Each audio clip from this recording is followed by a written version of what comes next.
అవినీతి లేని పారదర్శక పాలన అందించడమే లక్ష్యంగా కాంగ్రెస్ ప్రభుత్వం ముందుకు సాగుతుంది. రామగుండం ఎమ్మెల్యే రాజ్ ఠాకూర్ వెల్లడి.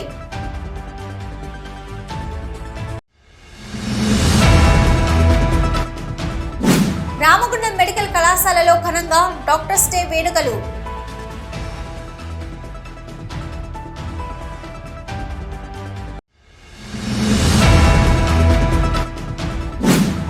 బొగ్గుబావుల వేలంపాట నిలిపివేయాలని డిమాండ్ చేస్తూ పోరాటాలకు సిద్ధమవుతున్న గుర్తింపు సంఘం ఏఐటియుసి.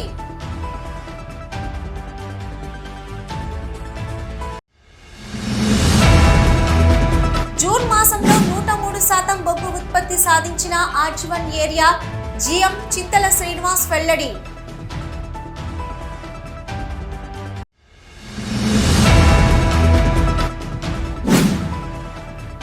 సింగరేణి సంస్థను కార్పొరేట్ శక్తుల నుంచి కాపాడుకోవడానికి సకల జనుల సమ్మె లాంటి మరో ఉద్యమం చేయక తప్పదు. సింగరేణి కార్మిక సంఘాల ఐక్య వేదిక వెల్లడి.